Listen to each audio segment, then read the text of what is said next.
رسوله فقد فاز فوزا عظيما.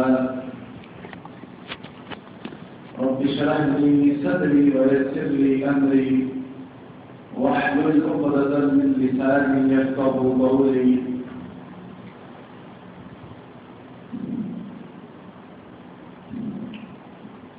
قابل قدر معزز سامعین و سامعات، اللہ ہم سب کا خالق و مالک ہے. دنیا کے اندر جتنے بھی تاریخی کلمات ہیں، کبریائی اور بڑائی کے جملے ہیں، ان سب کا حقیقی مستحق اللہ تعالی ہے. درود و سلام ہو ہمارے حقیقی پیر و مرشد، محسن و مربی، پیشوا مقتدی، سید الاولین والآخرین، امام الانبیاء جناب محمد رسول اللہ صلی اللہ علیہ وآلہ وسلم کی ذات پر. احباب وقار، سورۃ البقرہ کی تفسیر کا سلسلہ جاری و ساری ہے.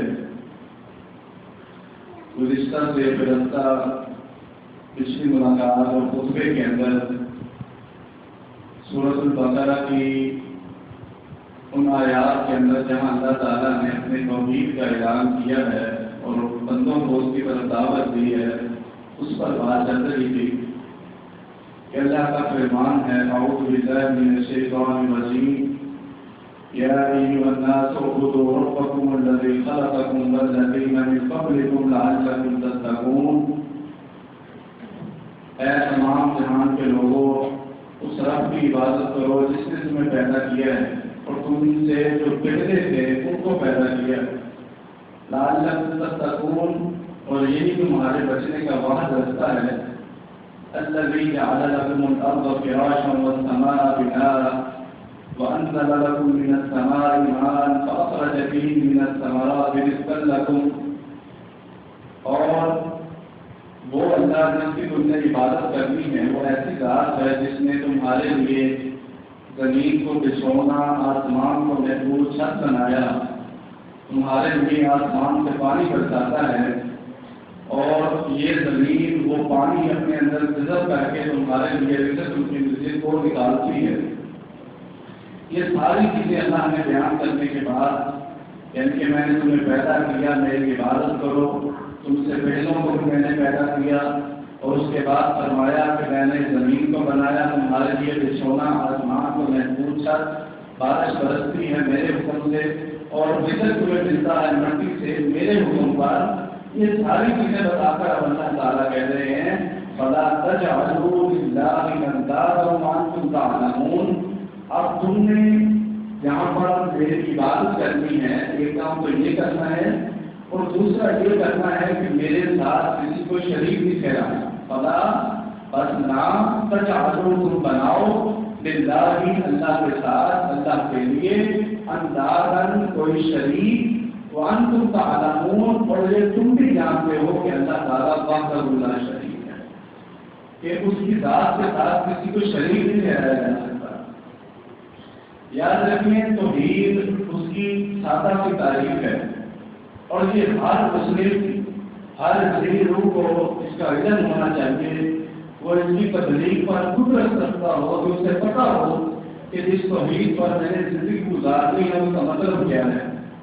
اس دنیا کے اندر جہاں پر شیطان اپنے فلسفے چھوڑتا ہے برائی کے نام پر، وہاں پر شیطان کا ایک روپ اچھائی کے نام پر بھی ہوتا ہے. تو وہ جس طرح انسانوں کے بعد آدم علیہ السلام کو بذریعہ نیکی اچھائی کا لباسہ پہن کے پہنا کر برائی کی طرف لے گیا تھا، اسی طرح وہ آدم کی اولاد کو بھی اسی سلسلے کے ساتھ جوڑتا ہے.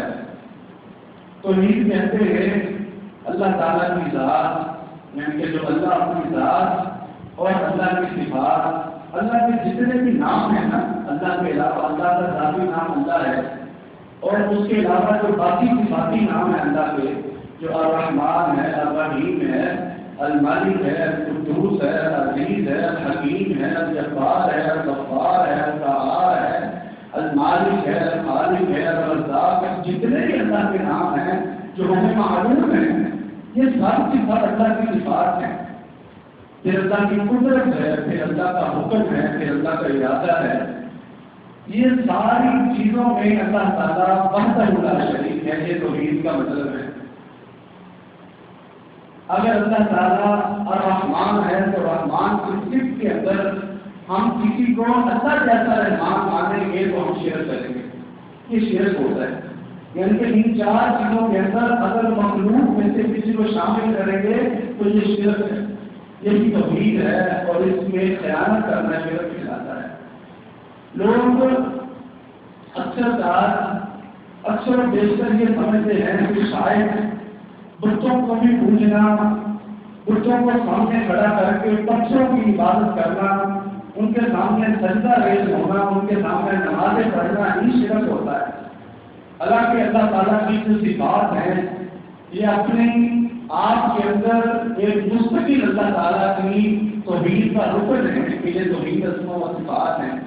اللہ کے نام اور اللہ کی صفات یہ مستقل طور پر توحید ہے جس پر ہر بندے کا ایمان لانا ضروری ہے۔ اب اللہ تعالیٰ رازق ہیں، اللہ تعالیٰ رزاق ہیں۔ اب اللہ کے علاوہ کسی کو آپ ایک بھائی کے برابر بھی رازق سمجھتے ہیں اللہ کے علاوہ تو آپ شرک کرتے ہیں، چاہے وہ نبی کیوں نہیں ہے، چاہے وہ امام الانبیاء کیوں نہیں، جناب محمد رسول اللہ صلی اللہ علیہ وسلم۔ یاد رکھیے کائنات کے اندر سب سے مقدس ہستی جو اللہ تعالیٰ کے بعد ہے وہ نبی اکرم صلی اللہ علیہ وسلم ہے، جن کی ہم عزت ہیں، اور ہمیں اللہ تعالیٰ نے یہ شرف سے نوازا ہے کہ ہم محمد اکرم صلی اللہ علیہ وسلم کے ہوتے ہیں۔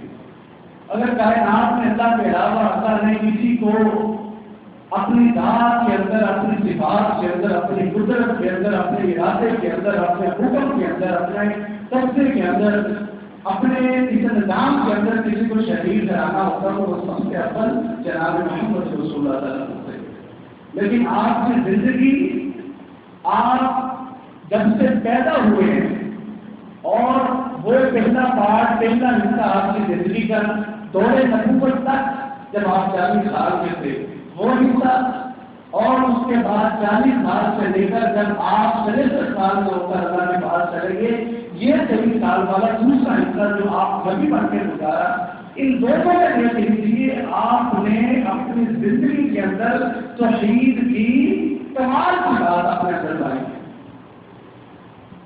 یعنی کہ آپ جب نبی نہیں تھے پھر بھی آپ ان کو بھی پوجا نہیں کرتے، ان کے سامنے نظر و نیاز نہیں کرتے تھے، ان کے سامنے ادب سے جھکتے نہیں تھے، ان کو سلامیاں نہیں پیش کرتے تھے، ان کے جا کر میلوں ٹھیلوں میں شریک نہیں ہوتے تھے، جا کر ان کے مزاروں پہ وہاں بزرگوں کے سامنے منتے نہیں مانگتے تھے، وہاں پر جا کے دھاگے نہیں باندھتے تھے، وہاں پر جا کے پتھروں کے سامنے بیٹھتے نہیں تھے، وہاں پر جا کے ان کے جو سامنے کھڑے ہو کر دعائیں نہیں مانگتے تھے، وہ اللہ کی عبادت کرتے تھے۔ اگر مشرکین سے تنگ آ جاتے، ان کی خراب بات سے تنگ آ جاتے تو پھر جا کر غار میں اپنا کھانے پینے کا سامان لے جاتے اور غار میں جا کر اللہ تعالیٰ کی عبادت کرتے۔ وہ فطرت جو انسان کی فطرت ہوتی ہے، جو اللہ تعالیٰ نے عالم رواں کے اندر قرآن مجید میں ہے کہ اللہ تعالیٰ نے کائنات بنانے سے قبل تمام دنیا کی جتنی ہوئی انسانوں کو، جنوں کو اللہ تعالیٰ نے جمع کیا عالم ارواح کے اندر، ان کی روحیں جمع ہوئی اور سب سے ایک ہی سوال کیا کہ تم سب کا رب کون ہے؟ ہم سب نے یہ جواب دیا تھا، میں بھی تھا، آپ بھی تھے، آپ میں سورج جہاں یہ سن رہے ہیں، مجھے دیکھ رہے ہیں اور میں آپ کو دیکھ رہا ہوں، ہم سب تھے، چھوٹے بڑے بچے بوڑھے عورتیں مرد سب اس کے اندر شامل تھے، اور ہم نے اللہ سے عہد کیا تھا کہ اللہ تو ہمارا واحد رب ہے، تیرے علاوہ ہم کسی کو شریک نہیں ٹھہرائیں گے تیری ذات کے اندر، تیرے جہاد کے اندر۔ اور محمد اکرم صلی اللہ علیہ وسلم اپنی اسی باتیں کے اوپر اور اپنی اسی فطرت پر قائم تھے، 40 سال قائم رہے، اور آپ نے 40 سالوں کے اندر جتنے بھی مشکل دور دیکھے ہیں، آپ نے مشکل کشائی کے لیے، حاجت رفائی کے لیے، دعا کے لیے، نظر و نیاز کے لیے، اپنے پکار کے لیے، اپنی مددوں کے لیے اللہ کے علاوہ کسی کے سامنے اپنے آپ کو نہیں چھپایا۔ ان سے بڑی کیا مثال ہو سکتی ہے؟ اور یہ عام انسان جو یہاں پر بڑے بڑے گروپوں والے بنتے ہیں، کیا یہ پیغمبر افضل محمد اکرم صلی اللہ علیہ وسلم سے افضل ہے؟ نعوذ باللہ۔ آپ نبی بنے، آپ پر کیا کیا ظلم نہیں آئے تھے، آپ نے کہاں پر یہ کہا تھا کہ میں محمد صلی اللہ علیہ وسلم ہوں، میں اپنا وسیلہ دے کر یہ کہتا ہوں کہ اے اللہ میری ان مشکلات کو آسان کر دے۔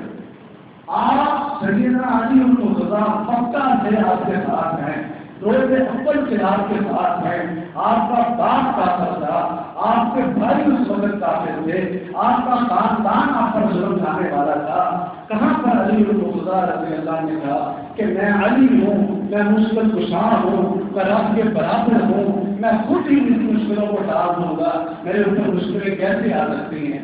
وہ 13 سادہ دور ہم نے کیا نہیں پڑھا، حدیث مبارکہ میں نہیں ہے کہ ہم نے اس کی کہانیاں نہیں سنی۔ آپ کی گردن پر وہ اونٹ کی بوجھلی کو رکھنا آپ نے کس کو پکارا تھا؟ تاج پر آپ کو پتھروں کی عبادت کو ہونا آپ نے کس کو پکارا تھا؟ وہاں پر ہجرت کے راستے کو مشکل بنانے کے لیے کفار نے کیا کیا نہیں کیا؟ آپ کے گھر کے باہر کافروں کو کھڑا کیا، راستے میں آپ کے پیچھے گھوڑے دوڑائے، غار میں آپ کا پیچھا کیا گیا، راستے میں آپ کو قتل کرنے کی ناؤزباللہ کوشش کی گئی۔ آپ نے کس جگہ پر، کس ایک لمحے کے اندر اللہ کے راہ میں کسی اور کو پکارا؟ آپ مدینے میں چلے گئے، نئی ریاست بن گئی، آپ نے اعلان کر دیا، یہودیوں کے ساتھ معاہدے ہو گئے، اب دوسرے ہی سال آپ کو جنگ لڑنے کی مدت، آپ کو ضرورت پیش آ گئی، آپ بادشاہ ہیں دنیا کے، ایک نئی ریاست کے آپ بادشاہ ہیں، لوگ آپ کے دیر ہیں، کس نے سب پیغمبر علیہ السلام نے کہا کہ آؤ پہلے مجھے سلامی کر کے میرے ساتھ بات کرو، میرے سامنے جھک کر مجھے سلام کرو۔ پیغمبر احمد صلی اللہ علیہ وسلم جب بھی بیٹھتے منہ کے درمیان بیٹھتے، لوگ کبھی بھی آپ کو جھک کر سلام کرنے کے بعد آپ سے بات نہیں کرتے، لیکن ادب جھکنے کا انداز نہیں ہوتا کہ آپ جس کا ادب کرتے ہیں لازم اس کے سامنے آپ جھکتے ہیں، لازم اس کو سجدہ بھی کرتے ہو۔ اور یہ جو لوگ کو دوسرے دیتے ہیں نا کہ ہم جا کر ان کپڑوں پر، ان باپوں دانتوں کے اوپر جا کر ہم احترام جھکتے ہیں، بھائی اللہ کے بعد کسی کے سامنے احترام بھی جھکنا چاہتے ہیں۔ صحابہ کرام ایک دفعہ رسول اللہ صلی اللہ علیہ وسلم کے پاس آئے اور آ کر کہنے لگے اللہ کے رسول، ہم نہ روم و فارغ کا سفر کرتے ہیں دور دراز تجارت کے پیش نظر تجارت کے لیے، ہم وہاں دیکھتے ہیں کہ وہاں پر بڑھیرے ہیں نا، جب ان کے سامنے کوئی چھوٹا آتا ہے نا تو وہ جھک کر پہلے اسے سلام کرتا ہے، ایک جھکنے کی کیفیت ہوتی، اپنی عاجزی کو ظاہر کرتے ہیں۔ تو ہم نے یہ دیکھا ہے، تو ہم یہ محسوس کرتے ہیں کہ وہ جو دنیا کے عام سے بڑے وڈیرے ہیں جو اپنی ذات کے اندر سے بڑے ہیں، آپ تو کائنات کے سردار ہیں، آپ کو اللہ کے ساتھ، اللہ کے بعد سب سے عظیم ہستی ہیں، اللہ کی خاص بندے ہیں، خاص سنیدہ اللہ کے محبوب ہیں پر آپ زیادہ حق رکھتے ہیں کہ آپ کو ایسے جھک کر سلام کیا جائے، سلامیاں پیش کی جائیں، سجدے کیے جائیں، ادبر سجدے۔ اب یہ سوچنے کی بات ہے نا، صحابہ کرام عبادت والا سجدہ مانگ رہے تھے کہ ادب والا سجدہ مانگ رہے ہیں؟ صحابہ کرام ادب والا سجدہ مانگ رہے تھے۔ جب ہم آپ کی بارگاہ میں آئے، آپ کی حضور پیش ہوں تو ہم آپ کو ادب والا جھک کر سلام پیش کریں۔ نبی اکرم صلی اللہ علیہ وسلم نے فرمایا کہ اللہ کے بعد اگر کسی کو سجدہ جائز ہوتا، اگر جائز ہوتا، اللہ کے بعد اگر کسی کو سجدہ جائز ہوتا تو میں بیوی سے کہتا کہ اپنے خامد کو یہ ادباً سجدہ کرے۔ جب محمد اکرم صلی اللہ علیہ وسلم کے لیے بھی ادباً جھکنا جائز نہیں ہے تو ان کی کیا اوقات ہے؟ نبی علیہ السلام غزوہ بدر میں گئے ہیں اور غزوہ بدر کی کہانی کسی سے ڈٹی چکی نہیں ہے، اللہ نے قرآن میں اور نبی اکرم صلی اللہ علیہ وسلم کی حدیثیں بڑھی ہوئی ہیں اور تاریخ کے آواز اس کے اندر بڑھے ہوئے ہیں۔ آپ غزوہ بدر میں گئے، سامنے 1000 جنگجو ہیں مسئلے سے، اور اقبال کہتا ہے نا کہ کافر ہے تو کرتا ہے شمشیر پر بھروسہ، مومن ہے تو بے دل بھی کرتا ہے سپاہی۔ وہ دو قابلوں کی، دو طرفین کی، فریقین کی کیفیت بیان کر رہے ہیں کہ ایک طرف اسلحے سے برماد لوگ ہیں جو کافر ہیں، اپنے اسلحے پر بھروسہ کرتے ہیں، اور دوسری طرف وہ مومن ہیں جو بے دل ہیں، جن کے پاس اسلحہ نہیں ہے، تیر ہے تو اس کو چلانے کے لیے کمان نہیں ہے، اور کسی کے پاس تلوار ہے تو اس کو رکھنے کے لیے میان نہیں ہے، کسی کے پاس ڈال ہے تو چلانے کے لیے تلوار نہیں ہے، پورے کمانڈر بھی نہیں ہیں، عورتیں بھی ہیں، بچے بھی ہیں، بوڑھے بھی ہیں۔ اب وہاں پر جا کر میدان میں وہاں بات ہوگی، وہاں پر سامنے کافر ہیں، ادھر مسلمان ہیں، جنگ کا بچہ ہے، وہاں پر لوگ کھڑے۔ اب پیغمبر علیہ السلام کو چاہیے تھا کہ وہاں پر کھڑے ہو کر کہتے کہ میں پیغمبر ہوں، پیچھے ہٹ جاؤ اللہ کا محبوب ہوں، میری امامت میں سارے پیغمبروں نے نمازیں پڑھی ہیں، جنت میں سب سے پہلے جاؤں گا، میں دنیا کی سب سے عظیم ہستی ہوں، پیچھے ہو جاؤ، میں اکیلا کافر کو کافی ہوں، میں ان میں سے کسی کو نہیں چھوڑوں گا، پھولوں سے اڑا دوں گا، یہ کر دوں گا، وہ کر دوں گا. جیسے آج کل نہیں ہوتا ہے نا، وہ ایک بابا ہوتا تھا اور اڑ کے سفر کرتا تھا. کیسی مشکل خیز باتیں ہیں، کیسی مذاق کی باتیں، اور لوگ ان پر مر پٹنے کو تیار ہے. پیغمبر نے یہ بھی کہا صحیح بخاری میں کھا کر دیکھیے، عمر بن خطاب رضی اللہ عنہ بیان کرتے ہیں کہ رسول اللہ صلی اللہ علیہ وسلم 2 کام ہو گئے اپنے خیمے کے اندر، قبلہ کو چھوڑے، آپ نے ہاتھوں کو اتنا بلند کر دیا، سے بخاری کی روایت ہے، اور آپ کی آنکھوں میں آنسو تھے، اور آپ یہ الفاظ کہہ رہے تھے، اے اللہ آج میں اپنی ساری جمع پونجی 14 سال کی جمع پونجی میں میدان میں ابار کر لے آیا ہوں. اگر آج یہ مٹ گئے، اس کو کہہ رہے اللہ کو، اللہ اگر آج یہ دنیا سے مٹ گئے تو تیرا نام لینے والا کوئی نہیں ہو. اللہ سے دعائیں کر رہے ہیں، اللہ مشکل کشا ہے، اللہ یہی اللہ کہہ رہے ہیں اللہ تجعلوا للہ اندادا، اور لوگوں میں نے تمہیں پیدا کیا ہے، رزق میں دیتا ہوں، بارشیں میں برساتا ہوں، زمین میں نہیں بنانی ہوئی ہے، آسمان کو محفوظ میں نے بنایا، میرے ساتھ کسی کو شریک نہیں کرا. اب اندازہ کا مطلب کیا ہے؟ اندازہ جمع ہے، جیسے ہر چیز کی جمع ہوتی ہے، مسجد اور مسجدیں، پینسلیں اور برف اور قرآن یہ جمع ہوتی ہیں، زیادہ چیزیں، یہ نسبت کی جمع ہے. اب اس لفظ کو یہ قرآن مجید کا معجزہ بھی ہے کہ ایک لفظ میں اللہ تعالیٰ نے پوری ہسٹری بیان کر کے رکھی ہے ایک لفظ کے اندر. اندازہ اپنے اندر جمع بھی ہے کہ ہر قسم کا جو بھی ہے وہ کسی طرح کا بھی کوئی بھی ایسا مثال شریف نہیں کرا ہے، اور یہ نکرا بھی ہے، یعنی کہ کسی کو مینشن نہیں کیا اللہ نے، کسی کو خاص نہیں کیا کہ صرف اس کو نہیں میرے ساتھ شریک کرا. جیسے لوگ بات کہتے ہیں قرآن کی تفسیریں لوگوں نے لکھی رہی ہے، یہاں پاکستان کے رہنے والے خود کو بڑے بڑے عالم سمجھتے اور ترجمہ لکھا ہوا ہے کہ خودوں کی پرستش نہ کرو، یعنی کہ انہوں نے اسپیسیفک کر دیا ہے، خاص کر دیا ہے خودوں کو. یہ اندازہ کا مطلب یہ نکرا ہے، اللہ نے کسی کو مینشن نہیں کیا، اور یہ جمع کر دیا ہے، یہ جمع کا لفظ ہے. تمام کائنات کے پہلے اور بعد والے قیامت تک جتنے بھی آئیں گے، اللہ نے کہا جتنا مرضی کو بڑا آدمی ہو اللہ کے ساتھ کی کوئی شریک نہیں کرا. دھوکہ نہیں کھانا اس کی عظمت دیکھ کر، دھوکہ نہیں کھانا اس کے جلال دیکھ کر، دھوکہ نہیں کھانا اس کا جوتا کوفہ دیکھ کر، دھوکہ نہیں کھانا اس کا کردار دیکھ کر، دھوکہ نہیں کھانا اس کی شخصیت دیکھ کر. اللہ کے ساتھ کسی کو شریک نہیں کرا. فلا تجعلوا للہ اندادا، اور اللہ سے مانگا پھر اللہ نے دیا نہیں. اقبال کہتا ہے کہ فدائے بدر پیدا کر فرشتے سے نصرت کو اتر سکتے ہیں گھروں سے کتاب در کتاب. اب بھی وہ بدر کے نام والا توکل اگر کہتے اقبال پیدا ہو گئے فرشتے مدد کو آتے ہیں. ان کے رسول اللہ صلی اللہ علیہ وسلم کی زندگی بڑی بڑی ہے، آپ کو کتنی مشکلات ہیں، آپ نے ہمیشہ اللہ ہی سے مدد مانگی. اور جب ہم یہ کہتے ہیں کہ پیغمبر اسوہ حسن ہے تو یہاں پر اسوہ حسن نہیں، کیا آپ نے اپنی ساری زندگی علی المرتضیٰ کو مشکل کشا کہنے والے علی کی مشکلیں کون آسان کرتا ہے؟ سیدنا علی المرتضیٰ رضی اللہ عنہ اپنی زندگی کے اندر کتنی مشکلات سے آپ بہرا حل ہوئے ہیں، پھر اللہ نے آپ کو نکالا ہے. آپ کی آنکھوں کو کتنی مشکلات تھی، اللہ کے حکم سے رسول اللہ صلی اللہ علیہ وسلم نے جو آپ نے اپنا بتایا کہ آپ کا معجزہ بھی تھا، پھر اللہ نے اپنی آنکھوں کو ٹھیک کر دیا. یعنی کہ اگر علی المرتضیٰ رضی اللہ عنہ پھر کتنے آپ کو مسائل درپیش تھے، وہ کون حل کرتا تھا؟ اللہ حل کرتا تھا. یہ ہم لوگوں کو کہتے ہیں ایک بزرگ ہے وہ نیک بھی ہوگا، ہو سکتا ہے وہ نیک ہو سکتا ہے اس قبر میں بھی بوٹی ہو، لیکن اس کا مزار بنانا کہاں کی یہ انصاف کی بات ہے. کیا آپ اس کے مزار پر جا کر سلامیاں دیں اور وہاں پر جا کر نمازیں پڑھیں اور وہاں پر جا کر ذبح کریں، ذبیحہ وہاں پر جا کر دیں، وہاں جا کر کھانوں کو پکائیں اور پھر یہ لفظ کہیں کہ ہم اللہ کے لیے دے دیں، اللہ کے لیے دے دیں، اس میں کیا مسئلہ ہے؟ ہم تو اللہ کے لیے دے دیں. رسول اللہ صلی اللہ علیہ وسلم سے بخاری کی روایت ہے، آپ کے پاس ہے کہ آدمی یہ اور سے آپ نے سننا ہے، آپ کی ایک بات انسان سو اعتراض کو رد کرتے ہیں، باطل کرتے ہیں، اگر کوئی مانے یا نہ مانے پھر اس کا ہے. اب ایک بندہ آیا، اس نے آ کر رسول اللہ صلی اللہ علیہ وسلم سے کہا جی حضرت جی میں نے نا منت مانگی تھی. کیا مانگی تھی؟ منت مانگی تھی. ہم بھی منتیں پوری کرنے جاتے ہیں نا، پہلے منتیں مانگنے جاتے ہیں.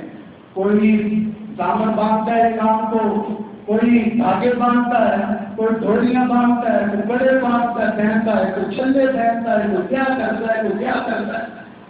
اب کیا کیا ہم نے؟ اس نے کہا میں نے بھی منت مانگی تھی، اللہ میرا فلاں کام کر رہے ہیں. اچھا مانگی تھی حلال منت تھی، حرام نہیں مانگی تھی. اس نے یہ حدیث کے اندر لکھا ہوا ہے کہ وہ شخص نے آ کر کہا جی میں نے اللہ کے لیے منت مانگی تھی کہ اللہ کا میرا فلاں کام کرے گا نا، میرا کام ہو جائے گا تو میں اللہ کے نام پر ذبح کروں گا جانور کو. اور میں نے ایک جگہ کا بھی وہاں پر ذکر کیا تھا کہ میں بابانا مقام پر جا کر ذبح کروں گا. تو رسول اللہ صلی اللہ علیہ وسلم نے یہ نہیں کہا جاؤ کہ اللہ کے نام پہ جا کے کرو گا، جگہ دے دو جائے. اپنے وہاں پر جا کر رسول اللہ صلی اللہ علیہ وسلم نے ان سے 3 سوال کیے. اس آدمی سے جس نے منت پوری کرنے کی اللہ کے نام پر، جو مانگی تھی اللہ کے نام پر. آپ نے پوچھا وہاں پر غیر اللہ کے نام پر قربانی تو نہیں ہوتی، ذبح تو نہیں ہوتا وہاں پر جہاں تم نے یہ ذبح کرنا ہے منت والا؟ کہتا جی نہیں. کہتے وہاں پر غیر اللہ کے نام پر نظر و نیاز چڑھا کے تو نہیں چڑھائے جاتے؟ کہتا جی نہیں. پوچھا وہاں پر کیا غیر اللہ کے نام پر میلے ٹھیلے تو نہیں لگتے؟ وہاں پر کوئی ایسی شرکیہ چیزیں تو نہیں ہوتی جس مقام پر تم نے منت مانگی کہ میں وہاں پر ذبح کروں؟ اس نے کہا نہیں بھی کوئی کام نہیں ایسا ہوتا، وہ ساتھی پہاڑی ہے. تو پھر نبی علیہ السلام نے کہا جاؤ اور جا کر اللہ کی منت کو پورا کرو. یہ سب سے زیادہ ضروری ہے کہ اللہ کے جو اللہ کی نظر مانی جائے، اللہ کے نام کی اس کو پورا کیا جائے. یہ انسان پر فرض ہو جاتا ہے اگر نظر پوری ہو جائے. اب رسول اللہ صلی اللہ علیہ وسلم نے کیوں پوچھا؟ اس نے تو جا کر اپنا ذبح کرنا تھا، وہاں پر میلے پہلے کرتے رہے، اس نے تو اپنا کرنا ہے. پھر کیوں پوچھا؟ کیونکہ جس جگہ پر یہ مشتبہات ہو، جس جگہ پر یہ شبہ لاحق ہو، یہ خطرہ ہو کہ وہاں پر غیر اللہ کے نام پر چیزیں بانٹی جاتی ہیں، سجدے ہوتے ہیں، نظر و نیازیں ہوتی ہیں، وہاں پر شرک ہوتا ہے، وہاں پر جا کر اللہ کے نام پر ہم چیزیں نہیں کرتے. کہتے جی ہم تو اللہ کے لیے نماز پڑھنے جا رہے ہیں. بھائی یہ جو ہم نے بنایا یہاں پر نماز کے بعد ڈورس دیں، یہاں پر پڑھے، یہاں پر صرف نماز پڑھی جاتی، وہاں پر پڑھے نا جہاں پر شرک ہوتا ہے. اور لوگ یہ غلط دعویٰ کرتے ہیں ہم 10 سال وہاں پر میں رہا ہوں. اور یہ پاکستان کا مشہور دربار ہے، ہم نے اپنی آنکھوں سے بارہا دیکھا ہے لوگوں کو وہاں پر سجدہ کرتے ہوئے. بارہا، ایک بار نہیں بارہا دیکھا ہوا ہے. لوگوں کو چومتے، چاٹتے، ان پتھروں کو ان کے سامنے روتے، پھر گراتے، آنسو بنا جات کرتے. اللہ کی قسم، اللہ کی عزت کی قسم، میں نے اپنی آنکھوں کو دیکھا ہوا. میں کسی کی بات نہیں کرتا، اپنی آنکھوں سے دیکھا ہو. اتنی ہم شرکیہ کام کرتے پھر کہتے تھے رسول اللہ صلی اللہ علیہ وسلم نے فرمایا تھا میری امت شرکی کرتی. اس کا یہ مطلب ہے وہ یہ پیدا کرتا نہیں کر سکتا. ہم الحمدللہ نہیں کرتے. ہمارے اخلاق بھی شرکیہ کرتے تھے. کتنے ایسے دنیا میں لوگ ہیں جو آپ بھی شرک نہیں کرتے. اس حدیث کا یہ مطلب ہے کہ میری ٹوٹل کی ٹوٹل امت، جتنی بھی امت ساری مل کر شرک کر سکتی. یہ چیز کو آڑ بنا کر شرک بھی کرتے ہیں. اور ایسے آتے ہیں ٹی وی پر، ایسے جلسوں میں آتے ہیں بڑے بڑے جوتے پہن کر اور لوگوں کو گمراہ کرتے ہیں. ایسے آتے ہیں کہ رسول اللہ صلی اللہ علیہ وسلم کے ساتھ ایک محبت والے لوگ ڈالو اور رسول اللہ صلی اللہ علیہ وسلم پر فرض دینے کے دعوے کرتے ہیں. اور ان کی مجلس سے یا خواجہ غریب نواز میں گزری سوال ہو. کسی کو اشکال ہونا اس کے اندر ہے، وہ اگر کسی کو بھی اشکال ہو اور اس کا منہ بھی پتا نہیں ہے جس میں بات کر رہا ہوں، تو وہ اتنے اس کے پیچھے مرتے ہیں اور یہ باتیں وہ کر رہے ہیں. خواجہ غریب نواز گزری سوال کا ہے. اللہ کے لیے ان چیزوں سے بات آ جاؤ. یہ شرک دنیا کا سب سے بڑا گناہ ہے. عبداللہ بن مسعود رضی اللہ عنہ بیان کرتے ہیں، صحیح بخاری اور مسلم کی روایت ہے. آپ بیان کرتے ہیں کہ میں نے ایک دن رسول اللہ صلی اللہ علیہ وسلم سے پوچھا اللہ کے رسول کائنات کا سب سے بڑا گناہ کون سا ہے جسے اللہ کے نزدیک میں سب سے بڑا گناہ مانا جاتا ہے؟ اللہ کے نزدیک سب سے بڑا گناہ کون سا ہے؟ تو رسول اللہ صلی اللہ علیہ وسلم نے فرمایا انت جعل للہ ندا وهو خلق، تو اس رب کے ساتھ کسی کو شریک کرائے جس نے تجھے پیدا کیا ہو تو یہ کائنات کا سب سے بڑا گناہ۔ اور قرآن مجید کے اندر سورہ لقمان کے اندر اللہ تعالیٰ بیان فرماتے ہیں یا بنی لا تشرک باللہ ان الشرک لظلم عظیم۔ اور مسلمان جن کا ذکر قرآن مجید میں ہے وہ اپنے بیٹے کو مخاطب کر کے کہتے ہیں کہ بیٹا اللہ کے ساتھ شرک نہ کریں، اللہ کے ساتھ کسی کو شریک نہ ٹھہرائیں، اللہ کی ذات کے اندر، اللہ کی صفات کے اندر، اللہ کے قدرت کے اندر، اللہ کے ارادے کے اندر، اللہ کے احکام کے اندر کسی کو شریک نہ ٹھہرائیں۔ ان الشرک لظلم عظیم، بے شک تو شرک ہے نا یہ ظلم عظیم ہے۔ اور اللہ نے ان اللہ لا یغفر ان یشرک بہ ویغفر ما دون ذلک، جو بندہ مشرک ہو جاتا ہے نا اللہ کے ساتھ کسی کو شریک ٹھہراتا ہوا بھی اور وہ فوت ہو گیا، اللہ نے اس کو معاف نہیں کرنا، یہ میرے رب نے قرآن میں لکھا ہوا ہے۔ اللہ کہتا ہے میں ہر کسی کو معاف کر سکتا ہوں لیکن مشرک کو معاف نہیں کرنا۔ اور جب نبی علیہ السلام نے اپنے چچا کے لیے مغفرت مانگنا چاہی اور ان کی اتنی نیکیاں تھیں وہ رسول اللہ صلی اللہ علیہ وسلم کے سامنے ڈھال بن گئے، آپ کی حفاظت کرنے والے تھے، آپ کی پرورش کرنے والے تھے، لیکن یہ ساری نیکیاں بھی مل کر ان کے کام نہ آ سکی۔ رسول اللہ صلی اللہ علیہ وسلم نے ان کو موت کے قرب موت کیا فرمایا، آپ نے ان کے کام میں یہ کہا کہ میرے چچا، میرے پیارے چچا، میرے کان میں کلمہ پڑھ دیجیے لا الہ الا اللہ محمد رسول اللہ، یہ ایک مرتبہ پڑھ دیجیے، اللہ کے سامنے میں آپ کا وکیل بن کر کھڑا ہوں گا کہ اللہ اس پہ احسان ہے مجھ پر اسے معاف فرما دے۔ انہوں نے کلمہ نہ پڑھا تو رسول اللہ صلی اللہ علیہ وسلم کی بات نہیں، وہ آپ کے قریب ہی انہوں نے دم توڑ دیا، وہ فوت ہو گئے۔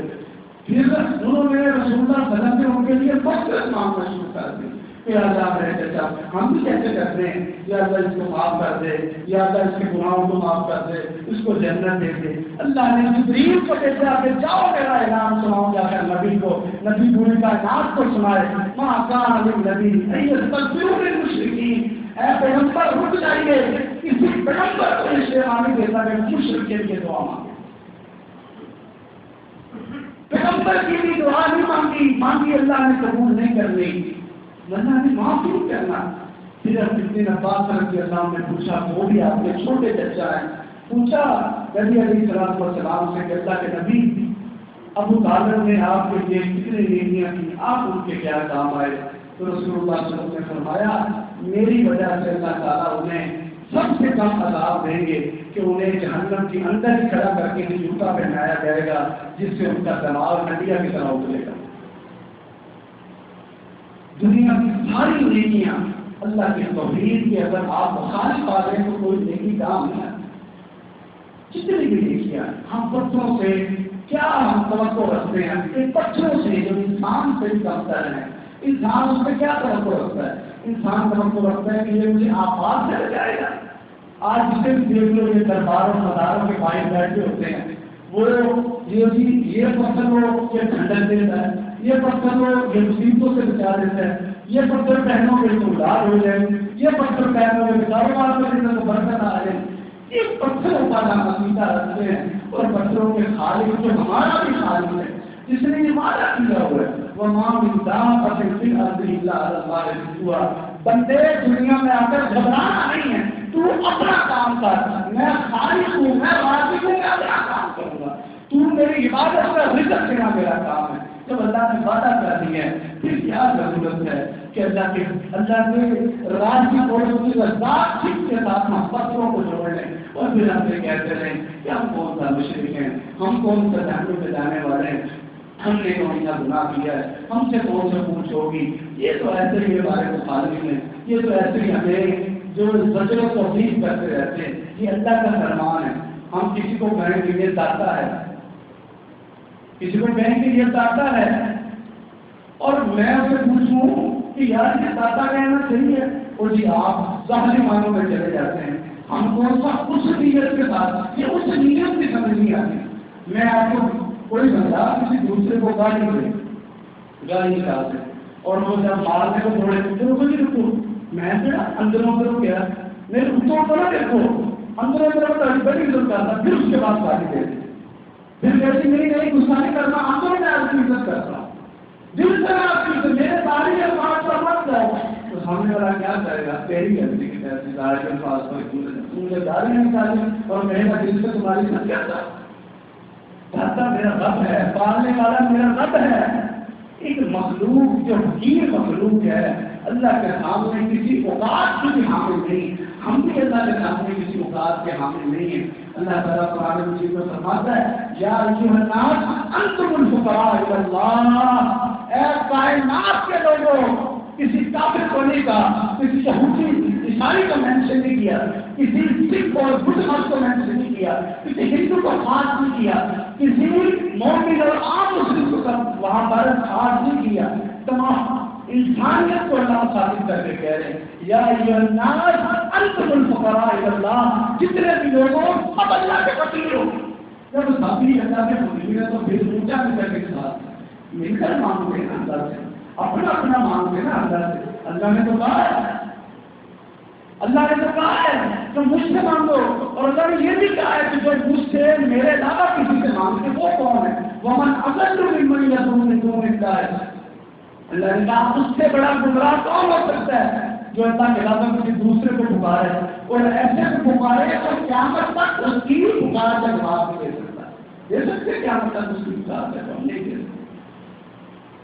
یہ بھی غریب نماز ہے جی، پھر وہ امیر نماز کیوں نہیں ہے؟ امیروں کو مشکلیں نہیں آتی، امیروں کو بیماریاں نہیں آتی، امیروں کو بچے نہیں چاہیے، امیروں کو عزت نہیں چاہیے، امیروں کو سہولیات نہیں چاہیے، امیروں کو مسئلے نہیں ہوتے، وہ صرف غریب نماز کی امیر نماز تو ہے۔ کوئی قسمت خرید کر رہا ہے، کوئی لاکھ بچے دے رہا ہے، کوئی اڑ رہا ہے، کوئی کیا معاملات کر رہا ہے، کوئی دفاع کر رہا ہے، کوئی کیا کر رہا ہے، اور حوصلے بنائے وہ عوام کے پیچھے جا رہے ہیں۔ ہمیں چاہیے کہ ہم اچھی طریقے سے اصلاح کریں، انہیں بتائیں کہ جو ہوتا ہے نا غور وہ اللہ کی ذات ہوتی ہے جو مدد کو پہنچتی ہے، انسان مدد کو نہیں پہنچتا۔ اور کسی بندے کو سعودی عرب میں مسئلہ ہے تو غوث کیسے پہنچیں گے؟ وہ تو وہاں پر بغداد میں دفن ہے، اور ایک نیک آدمی کو نہیں چھوڑا، اس کے بھی نام کے ساتھ آپ شرک کیا کام کر رہے ہیں۔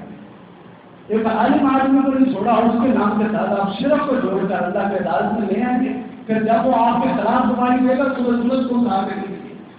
اللہ کہتے ہیں کہ جن کو اللہ کے علاوہ تم کو پکار دے روز قیامت تک اللہ سامنے کھڑا کرے گا، بتاؤ جی آپ نے کہا تھا میری بات کرو، میں نے کہا جی ابھی کرو کیا اب بھی کرتے وہ تو سائڈ پہ ہو جائے گا۔ لوگوں کو سمجھائیے یہ جو ستاروں کی پرستش کرنا، ستاروں کے اوپر احوال کو جاننا، آج آپ کا کون سا ستارہ ہماری نہیں اچھے کام کو نہیں کرتے، گندے میں آپ دیکھیں کہ یہ سب اول میں ہوں گے، جتنے بھی یہ میڈیا ہمارا پاکستان کا اسلام مخالف بات ہو، پاکستان مخالف بات ہو، دین کے مخالف بات ہو، دینداروں کے مخالف کو کام ہو، یہ آپ کو سب اول میں نہیں ہوں گے۔ دین کا کوئی کام نہیں کرنا، لیکن دین مخالف نجومیت وہاں پر دکھایا ہوا۔ آج میں نے یہ کام کرنا ہے، ستارہ بتائیں گے آپ کو کون سا ستارہ ہے؟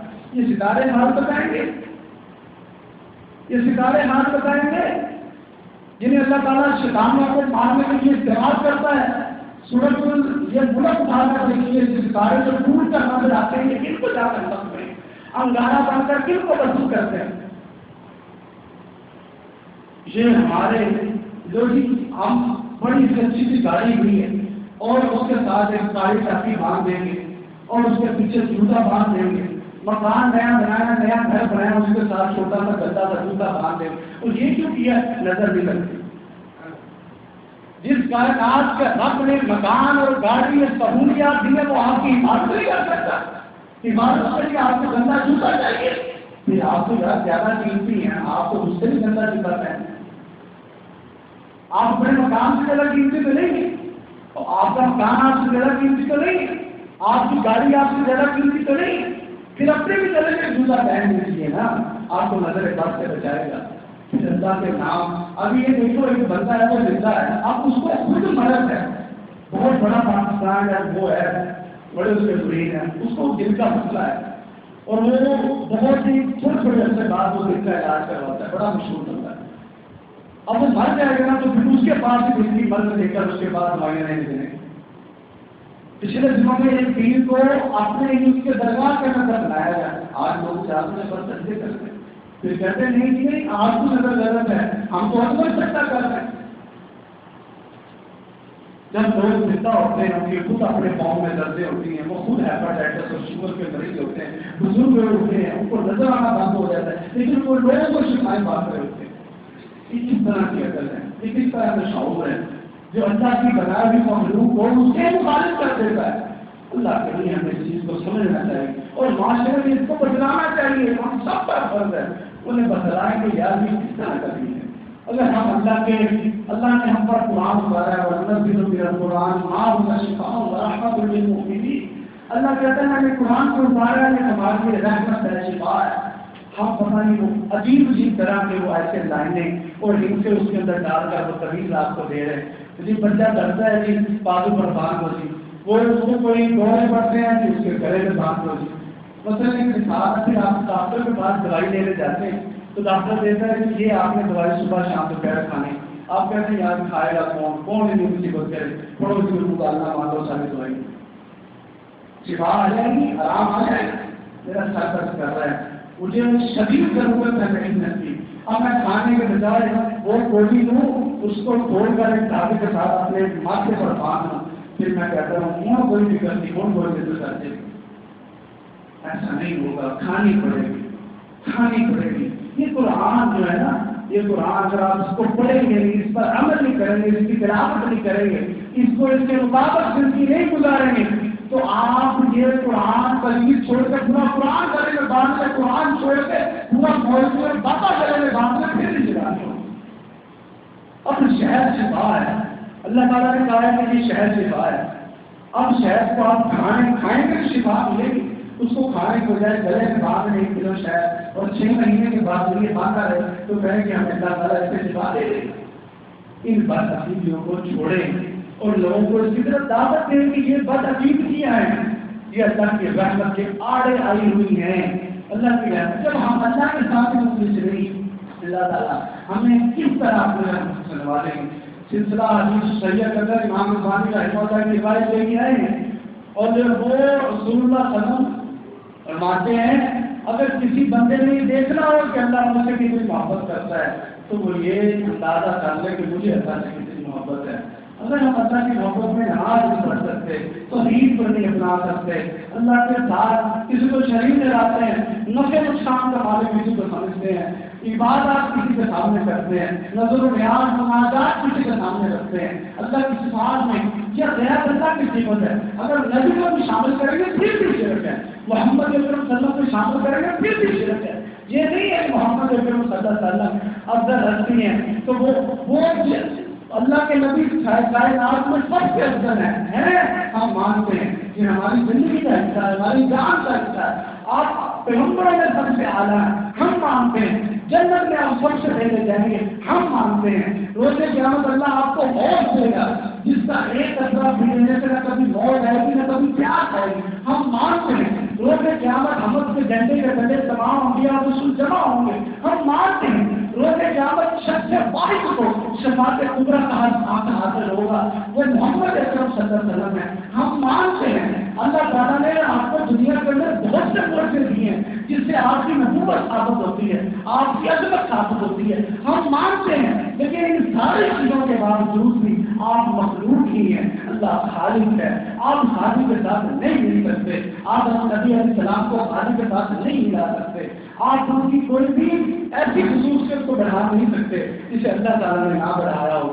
آپ پھر بھی اللہ کے بندے ہیں، آپ پھر بھی اللہ کے رسول ہیں. یہ خود رسول اللہ صلی اللہ علیہ وسلم نے فرمایا ہے، بخاری کی روایت ہے، لا تطرونی کما اطرت النصارى کما اطرت النصارى عیسی ابن مریم انما انا عبد اللہ ورسولہ فقولوا عبد اللہ ورسولہ. رسول اللہ صلی اللہ علیہ وسلم نے فرمایا کہ مجھے میری ذات میں، میری صفات میں، میری عزت میں، میری شان میں اتنا نہ کر ہاتھ اونچا کر دو جس طرح عیسائیوں نے عیسیٰ ابن مریم کو اونچا کر دیا، اللہ کا بیٹا ہی بنا دیا اور سب کے سب کافر ہو گئے۔ میں تو اللہ کا بندہ اور اس کا رسول ہوں، لہٰذا تم سب مجھے اللہ کا بندہ اور اس کا رسول ہی کو۔ غیر اللہ کا حق ہے، رزق دینا اللہ کا حق ہے، نفع کا مالک میں رب ہے، نقصان کا مالک میں رب ہے، اولاد دینے والا وہ ہے، اولاد دینے والا وہ ہے، شفاؤں کا مالک میں رب ہے، بیماریاں دینے والا وہ ہے، بیماریاں لینے والا وہ ہے، آفات اتارنے والا وہ ہے، آفات کو ختم کرنے والا وہ ہے، بارش سے وہ نازل کرتا ہے، ستاروں کا وہ مالک ہے، آسمان کا وہ مالک ہے، ہوائیں وہ چلاتا ہے، ہواؤں کو روکنے والا وہ ہے، کائنات کا نظام اس کے ہاتھ میں، اسے کسی وسیلے کی ضرورت نہیں ہے، سوائے وہ وسیلہ جو شریعت نے بتایا ہو، اللہ کے نام لو، وسیلے کے طور پر اللہ کو پیش کرو۔ اے اللہ تو رازق ہے، مجھے رزق دے، اے اللہ تو غفار ہے، مجھے بخش دے، اے اللہ تو قہار ہے، اپنے غصے سے مجھے بچا لے، اے اللہ تو معاف کرنے والا ہے، مجھے معاف کر دے، اے اللہ تو رحمان ہے، میرے اوپر رحم کر۔ یہ ساری چیزیں ان کو وسیلہ بنائیے اور اپنے عملوں کو وسیلہ بنائیے۔ اس کے علاوہ جتنا مرضی کو بڑا چوبے کتوں والا ہو، نہ اس کے مدار پر جا کر، نہ اس کے قبر پر جا کر، نہ اس کے سامنے کھڑے ہو کر، نہ اس کا نام لے کر، نہ اس کی شان کو شامل کر کے کسی طرح کی دعا کرنا یہ شرک ہے، یہ معاف کر اللہ نہیں کر سکتا، یہ اللہ نے معاف نہیں کرنا۔ یہ وہ ناصور ہے جس معاشرے میں چلا جاتا ہے وہاں برکتیں اٹھ جاتی ہیں، جس معاشرے میں یہ چلا جاتا ہے وہاں پر اللہ کی رحمتیں آنا بند ہو جاتی ہیں۔ جب ہم اللہ کے ساتھ مخلص نہیں ہیں، اللہ تعالیٰ کس طرح ہمارے ساتھ مخلص ہوگا؟ اللہ نے فرمایا اور واضح طور پر نبی علیہ الصلوۃ والسلام حدیث سے دوسری بیان کرتے ہیں کہ اللہ فرماتے ہیں جو بندہ میری طرف ایک قدم آتا ہے میں اس کی طرف دو قدم آتا ہوں، جو ایک ہاتھ آتا ہے میں دو ہاتھ آتا ہوں، جو چل کر آتا ہے میں بھاگ کر آتا ہوں۔ یہ شرط یہ ہے کہ ہم اللہ کے ساتھ مخلص ہو جائیں، خود بھی موحد بن جائیں، خود بھی یہ زندگی کی اساس ہی توحید ہے، یہ زندگی کی بنیادی توحید ہے، اس زندگی کا مقصد توحید ہے، اس کائنات کی وجہ بھی توحید ہے، یہ زندگی کی رونق کی توحید ہے، یہ زندگی کا آشیانہ اور اس کی عظمت کی توحید ہے، اور یہ توحید ہی ہے جس پر نجات ملنے کا ہے۔ یہی توحید ہے جس کی وجہ سے لوگ جنت اور جہنم میں جائیں گے، یہی توحید ہے جس کی وجہ سے آقا کا دیدار اور آقا سے دوری کا سامنا کرنا پڑے گا۔ اللہ ہمیں اس حال میں اٹھائے کہ ہم اللہ کے واحد بنتے ہوں، اللہ کے ساتھ کسی کو شہید نہ ٹھہرانے والے ہوں، اس قرآن کو سمجھ کر اس پر عمل کرنے والے ہوں، خود بھی اچھے بنیے، لوگوں کو بھی دعوت دیجیے، لوگوں کو بھی سے ہٹائیے، احسن طریقے کے ساتھ دعوت دیجیے کہ اللہ تعالیٰ کے ساتھ کسی کو شریک نہ ٹھہرائیں، چاہے وہ چھوٹی سے چھوٹی چیز کیوں نہ ہو۔ میرا رب جتنا بڑا ہے اتنی اللہ تعالیٰ نے اپنے رحمتوں کے دروازے اپنے بندوں کے لیے کھولے ہوئے ہیں۔ اللہ تعالیٰ ہمیں دین کا صحیح فہم عطا فرمائے۔ وآخر دعوانا الحمد للہ رب العالمین۔